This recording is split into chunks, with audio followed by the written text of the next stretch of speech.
rendez-vous culture des bibliothèques de Compiègne.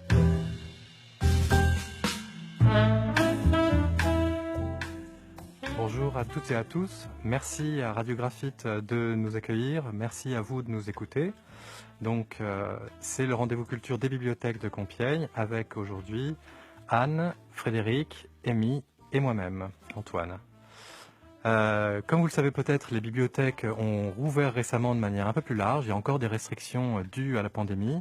Par exemple, on ne peut pas encore vraiment faire d'événements, mais on accueille par exemple la semaine prochaine un concert un peu expérimental qu'on organise avec l'UTC, qui est un concert de jazz sur l'innovation, qui malheureusement ne sera pas ouvert au public, mais vous pourrez écouter ce concert sur les réseaux sociaux et sur Internet, en suivant en gros l'UTC ou les bibliothèques ou la ville de Compiègne. Alors aujourd'hui, dans ce rendez-vous culture, on va parler de livres, de disques, de séries. On va commencer avec un roman policier, Carnaval de Ray Célestin. On continuera avec un autre roman, L'habit ne fait pas le moineau, de Zoé Brisby. On enchaînera avec une bande dessinée, L'Arabe du futur, de Riyad Satouf, dont on a beaucoup parlé ces derniers temps. On continuera avec Margaret Atwood et son roman Alias Grace. Après une petite pause, on passera sur Deutschland 83, une série dont vous avez peut-être entendu parler. Ensuite, La Consolation de l'Ange, un roman de Frédéric Lenoir. Un peu de musique avec Grand Prix, le disque de Benjamin Biolay. On parlera d'une exposition, L'espace d'un instant, qui se passe actuellement à la bibliothèque Morichon et à la bibliothèque Saint-Corneille. Et on terminera avec deux romans, Une année à la PJ de Pauline Guénat et Les Derniers Mondains de Camille Pascal. Anne, je vous passe la parole pour nous parler de Carnaval de Ray Célestin. Bonjour. Alors oui, je voulais vous parler de ce livre, donc en lien avec l'animation, le concert de jazz la semaine prochaine, parce que c'est un policier historique qui est baigné dans une atmosphère de jazz, qui m'a beaucoup plu. Il est passionnant et très instructif. Il est basé sur des faits réels. On est à la Nouvelle-Orléans, en Louisiane, en 1919. Un serial killer, désigné le tueur à la hache, terrorise la population. Son signe particulier, il laisse des cartes de tarot sur les lieux du crime et il ne s'en prend qu'à des familles d'origine italienne. La police est perplexe. Est-ce un meurtrier qui appartient à la communauté noire ou est-ce un règlement de compte lié au quartier italien, aux mafieux, maquillés en rite vaudou? Plusieurs personnages vont mener l'enquête et on suit leur progression à tour de rôle. Donc le lecteur a un point de vue omniscient et le jeu est de se demander quel est l'enquêteur qui va trouver l'assassin en premier. Au-delà de l'intrigue policière qui est dense et complexe, c'est le portrait d'une ville qui est dressé. La Nouvelle-Orléans, c'est vraiment le sujet du roman. C'est la ville de toutes les excentricités. Elle est sur le point en plus d'être dévastée par un nouvel ouragan. Elle est incroyablement dépeinte, c'est magique, on s'y croirait vraiment. Et elle a une population hétéroclite où règne la ségrégation raciale. Et surtout, ce qui est indissociable de la ville, c'est la musique. Donc le jazz est partout, dans les clubs, les enterrements, jusque dans la lettre qu'envoie le tueur, où il prévient que si on n'écoute pas de jazz dans les maisons, on pourrait être tué. Et on rencontre surtout aussi un personnage réel qui est Louis Armstrong, dans son adolescence, et où on voit aussi, c'est très intéressant, la condition paradoxale de ces musiciens noirs qui sont appréciés par les blancs que quand ils montent sur scène pour jouer de la musique. Donc si vous aimez les gangsters, la mafia, et en plus l'histoire des États-Unis, je vous conseille vraiment cette série parce que ça c'est le premier tome d'une quadrilogie. Le deuxième tome est sorti aussi, il s'appelle Mascarade et il se passe à Chicago pendant la prohibition. Le troisième tome, Mafioso, on est à New York en 1947 avec Charlie Parker et le quatrième tome va bientôt sortir et où on sera à Los Angeles avec Chet Baker dans les années 60. Voilà. Frédéric, à toi la parole. Alors, je vais vous présenter L'habit ne fait pas le moineau de Zoé Brisby. Alors, quelques mots sur l'auteur. Zoé Brisby est le jeune auteur de deux romans. L'habit ne fait pas le moineau est son deuxième roman. Dans ses histoires pleines de fraîcheur, elle met profondeur des sentiments et humour. Alors, quelques mots sur l'histoire.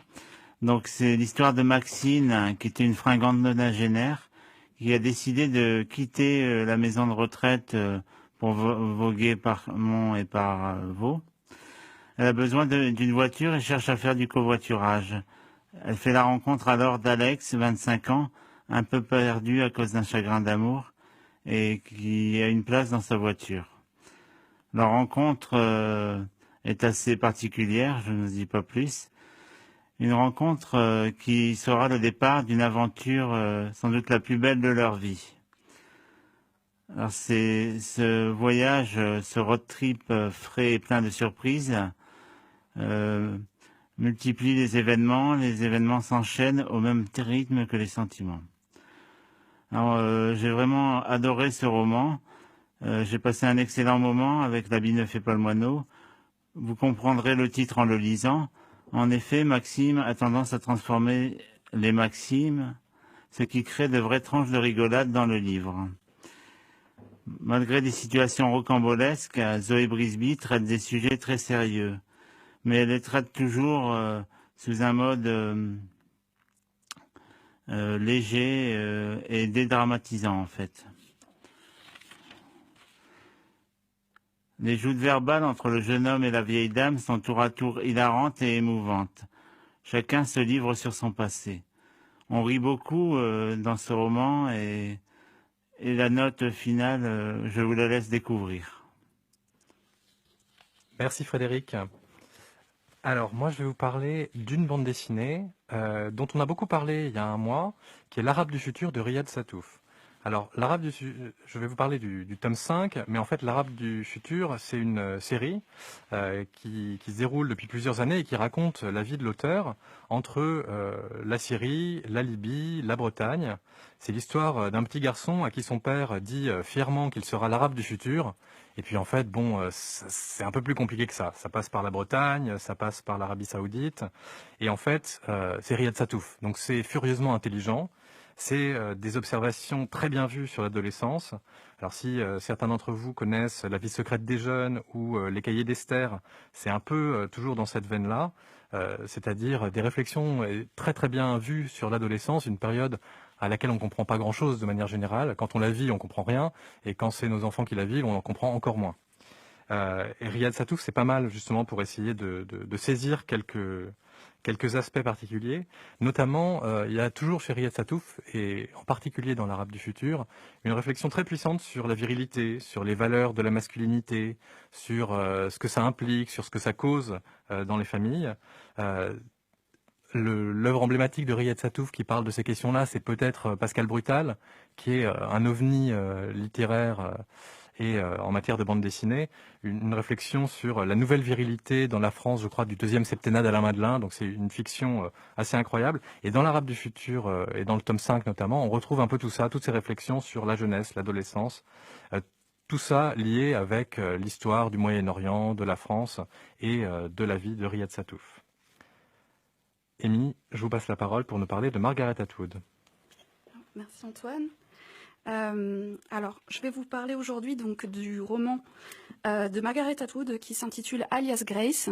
Donc, si vous n'avez pas d'idée lecture en cette période de fête, que vous êtes anglophone ou débutant en anglais, ou vous voulez découvrir tout simplement donc un roman autour d'une cup of tea, donc qui est la traduction de tasse de thé en anglais, je vous présente un roman intitulé donc Alias Grace d'une romancière canadienne, donc que vous connaissez sûrement, j'imagine, donc Margaret Atwood. Donc Alias Grace est le titre original du roman décliné en série télévisée il y a peu, qui est un des tout derniers romans donc de l'auteur, qui est donc également l'auteur de La Servante écarlate. Donc difficile ici de ne pas faire le lien entre ces deux univers. Donc dans les deux cas, il est question d'une jeune servante, prisonnière d'un système de répression des femmes. L'une est projetée dans le futur et l'autre est campée dans le passé. En effet, l'histoire du roman, qui est d'ailleurs inspirée d'un véritable fait divers historique, se déroule dans le Canada du XIXe siècle, période durant laquelle un psychiatre tente d'évaluer si une meurtrière devrait être graciée pour aliénation mentale. Condamnée à la prison, elle suscite l'intérêt de beaucoup de monde, et surtout d'un médecin qui va tenter de démêler le vrai du faux sur son témoignage, et ce qui fait qu'il y a une tension qui monte crescendo au fur et à mesure du roman, car Margaret Atwood, dans ce thriller psychologique, cherche à nous perdre sur l'identité de Grace. Donc sans trop pour vous en dévoiler, on se demande sans cesse si Grace est innocente ou coupable. Et où est la frontière entre la folie, la manipulation et la vérité? Et on retrouve bien les thèmes chers à Margaret Atwood, c'est-à-dire le fait de s'interroger sur la place des femmes dans nos sociétés et sur ce que chacun fait de sa conscience comme de sa liberté. Et vous pourrez retrouver ce roman en anglais à la bibliothèque Montrichon.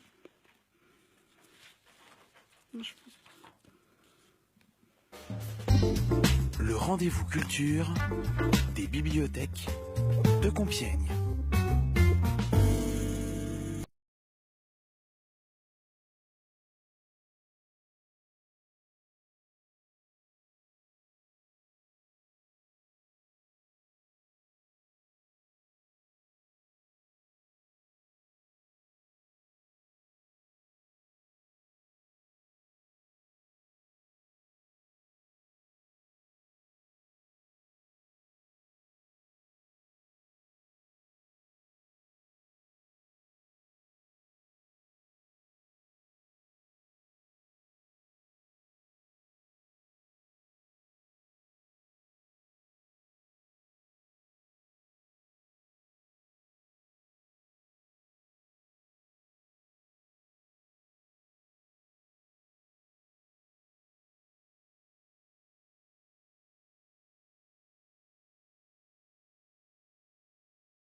Le rendez-vous culture des bibliothèques de Compiègne.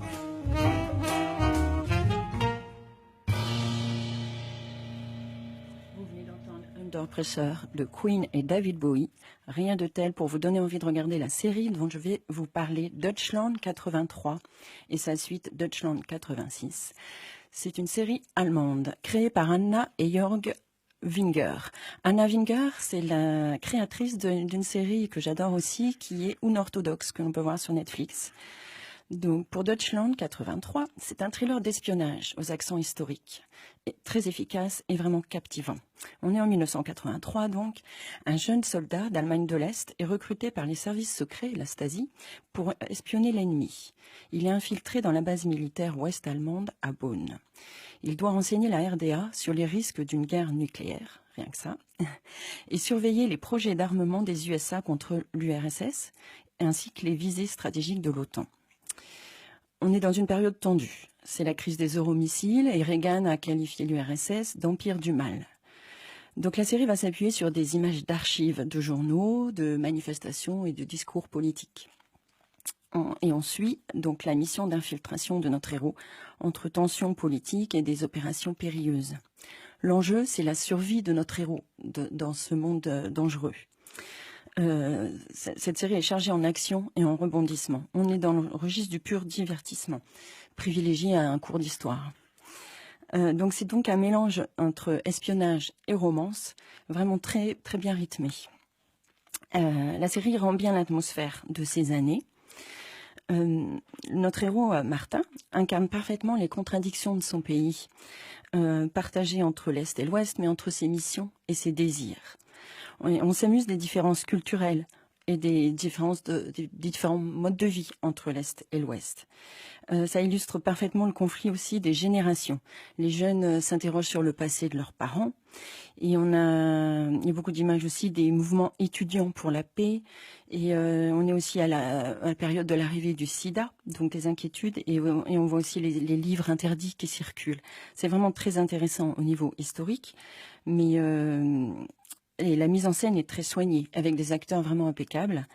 Et surtout, ce que j'adore dans cette série, c'est la bande originale, qui est vraiment renversante. Donc on a tout ce qui s'est fait de mieux dans les années 80.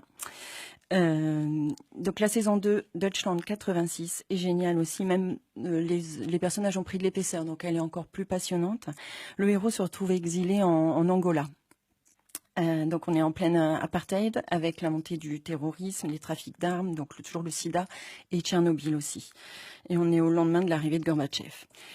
Bientôt on aura la Deutschland 89 qui devrait arriver, qu'on peut voir donc sur MyCanal et aussi qu'on a en DVD à la bibliothèque. Alors, je vais vous parler de La Consolation de l'Ange de Frédéric Lenoir. Quelques mots sur Frédéric Lenoir, qui est une figure assez médiatique. Donc, il est philosophe, sociologue, historien des religions, conférencier et écrivain. Il a notamment, il travaille encore pour la revue. J'ai oublié le titre de la revue, mais elle est très connue. Le Monde des religions, voilà. Et il a aussi animé de 2009 à 2014 l'émission radiophonique Les Racines du Ciel, consacrée à la spiritualité. Il a été également l'élève d'Emmanuel Lévinas. Donc, quelques mots sur l'intrigue de la Consolation de l'Ange. Après une tentative de suicide, Hugo est réanimé et placé dans la même chambre d'hôpital que Blanche, une vieille dame au crépuscule de son existence. Entre ce jeune homme qui n'entend rien et cette femme qui mesure le prix de chaque instant, un dialogue se noue autour des grandes questions de la vie et de la mort, de Dieu, du destin, de la liberté, du bonheur et de l'amour. La relation de ces deux êtres aboutira à des confidences intimes de Hugo et permettra à Blanche de partir en paix car elle se savait condamnée. Bon, vous voyez, le propos est beaucoup moins léger que pour Zoé Brisby, mais toutefois, ce roman m'a beaucoup plu parce qu'il est apaisant pour le cœur, mais aussi l'âme et l'esprit. C'est un livre aussi pour l'imaginaire. Frédéric Lenoir livre au lecteur un conte philosophique dans lequel il reprend des idées abordées dans plusieurs de ses œuvres. En filigrane du discours, le lecteur reconnaît la pensée dominante de Spinoza.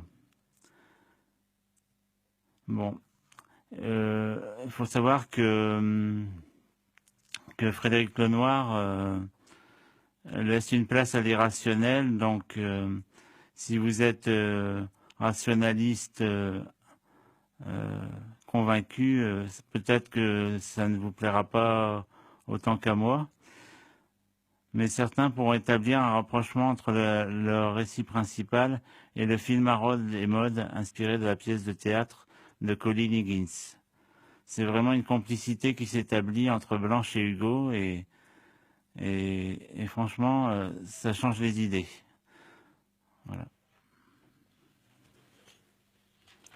Donc, je vais vous présenter l'album, un album d'un artiste français que j'ai redécouvert, car j'avais surtout écouté son album Vengeance, mais cette fois-ci, on le retrouve dans un album rétro-moderne qu'il présente lui-même comme un concept album inspiré de l'univers de la Formule 1 qui s'intitule Grand Prix de l'artiste Benjamin Biolay. Il nous initie à un album où il aborde ses sentiments les plus intimes, notamment tout ce qu'il a laissé sur le bord de la route. C'est un vrai régal d'entendre Benjamin Biolay, sa voix chaude, une douce nostalgie, rythmée par des textes ciselés, élégants, et un mélange de sentiments, de beauté tellement nécessaire. Et en fait, c'est une véritable bulle d'oxygène. Et pour moi, il est un de ces artistes qui nous rendent l'existence plus légère et plus belle. Et j'ai beaucoup apprécié de lui les titres Vendredi 12 pour le clip et la chanson qui nous replonge dans l'univers du cinéma italien des années 70 et bien évidemment le titre envoûtant Comment est ta peine. Merci beaucoup, Amy. Moi, je vais vous parler, pour la première fois d'ailleurs dans cette petite émission, d'une exposition. Alors, c'est une exposition qu'on a en ce moment dans 2 lieux. C'est la première fois qu'on fait une exposition dans 2 lieux, à la Bibliothèque Morichon et à la Bibliothèque Saint-Corneille, et ça s'appelle L'espace d'un instant. Pourquoi l'espace d'un instant? Parce que la photographe, Lucie Oliveira Gomez, choisit de saisir l'instant dans la vie de personnes qui pourtant ont énormément d'instants particuliers. En fait, il s'agit de 25 portraits de résidents du foyer Coalia de Compiègne. Parmi ces personnes, il y a des histoires de vie très différentes. Il y a des personnes qui sont françaises et qui ont connu des parcours de vie accidentés. Il y en a d'autres qui viennent d'Afrique subsaharienne, du Congo. Il y en a aussi d'Afghanistan, de Géorgie. Et toutes ces personnes attendent un changement de vie, espèrent un changement de vie. Et ils sont entre un passé souvent assez lourd et un avenir qu'on leur souhaite radieux. Et pourquoi je vous dis ça? Parce que les 25 portraits sont associés de textes qui ont été rédigés par l'écrivaine publique Nella Mocker, avec les résidents eux-mêmes, avec leur accord, et ils accompagnent ces portraits, et à la fois les portraits et les textes racontent justement ces histoires très compliquées, mais en même temps très passionnantes. Donc c'est une exposition qu'on a faite avec le Rotary 2.0 et le foyer Coalia de Compiègne. C'est une exposition dont on est très fiers et que vous pouvez voir jusqu'au 31 janvier à la Bibliothèque Morichon et à la Bibliothèque Saint-Corneille. Le rendez-vous culture des bibliothèques de Compiègne.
Le rendez-vous culture des bibliothèques de Compiègne.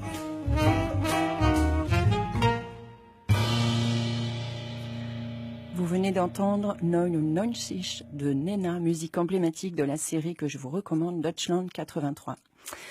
Alors, pour le prochain roman, en fait, je voulais vous parler au départ de l'anomalie d'Hervé Le Tellier, que j'adore, qui est vraiment palpitant et très surprenant et passionnant. Mais je ne vais pas vous en parler parce qu'il a eu le prix Goncourt, donc tous les médias en parlent. Donc, je vais vous parler d'un livre plus confidentiel, qui est sorti au début de l'année, de Pauline Guéna, 18.3, une année à la PJ. 18.3, c'est le numéro de l'arrêté qui définit les compétences de la PJ. Pauline Guéna a passé 1 an donc dans une PJ. Elle a suivi les enquêtes des différentes brigades. Donc les stupéfiants, la répression du grand banditisme et la crime. Elle relate dans ce livre au jour le jour le quotidien de ces différentes équipes. Donc au départ, c'est assez factuel. Elle décrit simplement.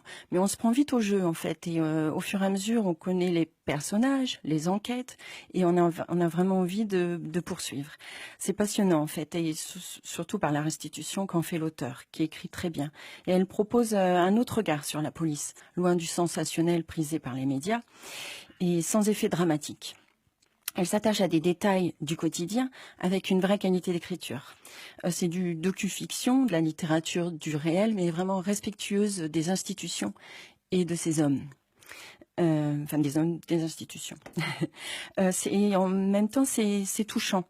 Elle ne montre pas des héros, mais des hommes, des femmes qui font leur travail et qui aussi entre résignation et courage. Bon, il n'y a pas de complaisance non plus. Elle nous dit pas, regardez, c'est pas facile le métier de policier. C'est vraiment, c'est subtil. Mais on voit aussi des hommes qui croulent sous la paperasse, qui accumulent des dossiers et des heures de sommeil en retard. Les moments difficiles, elle nous épargne rien, du sordide au tragique. Donc elle s'écarte de toute complaisance et elle souligne parfois même la drôlerie de certaines situations. Heureusement, il y a un peu de moments légers. Et donc c'est vraiment une lecture passionnante et addictive. On se passionne pour les différentes enquêtes et on aurait presque envie de passer une autre année avec elle. Voilà, donc à Frédéric. Alors, je vais évoquer pour vous Les Derniers Mondains de Camille Pascal. Quelques mots sur Camille Pascal. C'est un auteur, historien et aussi une personnalité de l'audiovisuel français. Il a été secrétaire général du groupe France Télévisions et il a aussi travaillé pour les gouvernements de Nicolas Sarkozy et aussi actuellement il écrit les discours de Jean Castex. Enfin, c'est le co-auteur des discours de Jean Castex. Et la même année, il a été présélectionné pour le Goncourt pour la Chambre des dupes, que je vous présenterai sans doute une autre fois. Donc, dans Les Derniers Mondains, il ne faut pas s'attendre à trouver une chronique mondaine, mais plutôt une merveilleuse évocation des milieux fermés, aristocratiques du faubourg Saint-Germain et des châteaux, des milieux qui restent encore aujourd'hui hermétiques. Camille Pascal, avec un goût exquis des formules, des anecdotes, sait nous en retracer la vie, les grandeurs, les magnificences, mais aussi les misères. Ainsi, lorsqu'il évoque un dîner dans les combles d'un château où sont réfugiés les descendants d'une grande famille. Alors, ce que j'ai beaucoup apprécié dans cette évocation, on ne peut pas vraiment parler de roman, c'est une langue maîtrisée en virtuose et sur un ton qui ne parvient pas toujours à éviter la condescendance. C'est comme le Proust du XXIe siècle qui semble se dévouer pour offrir à son tour des perles au pourceau et nous inviter à le suivre, un signe faveur dans l'intimité jalousement gardée des grands de ce monde. S'il est une leçon que j'ai bien retenue de cet ouvrage, c'est qu'une devise semble supplanter toutes les autres au cœur de cette aristocratie bon teint. Pour vivre heureux, vivons cachés. Ce monde où rien n'est laissé au hasard, où chaque geste, tenue, parole obéit à un code immémorial, un monde où chacun sait quelle est sa place et comment la tenir, que ce soit à table ou au salon, ce monde, Camille Pascal nous en donne les clés et non sans humour d'ailleurs. C'est un autre trait de ce livre qui m'a beaucoup plu. Merci beaucoup Frédéric. On arrive à la fin de notre rendez-vous culture. Donc merci Frédéric, merci Anne, merci Amy. Je rappelle l'ensemble des titres qu'on a évoqués aujourd'hui. Donc on a commencé avec Carnaval de Ray Célestin et L'habit ne fait pas le moineau de Zoé Brisby. Puis on a parlé de L'Arabe du futur, la bande dessinée de Riyad Satouf, et Alias Grace, le roman de Margaret Atwood. On a parlé de la série Deutschland 83, de La consolation de l'ange de Frédéric Lenoir. On a parlé d'un disque, Grand Prix de Benjamin Biolay, de l'exposition L'espace d'un instant, et puis les deux romans qu'on vient tout juste d'évoquer, Une année à l'APJ de Pauline Guénat et Les derniers mondains de Camille Pascal. Alors les prochains rendez-vous culture auront lieu le 22 janvier, le 12 février et le 19 mars prochain. On aura le plaisir de vous y revoir, soit à la radio, soit sur place à Saint-Corneille, soit autrement, on n'en sait rien. On est tous, comme vous toutes et tous, suspendus à la situation sanitaire, mais on vous remercie de votre écoute et on vous souhaite une excellente soirée.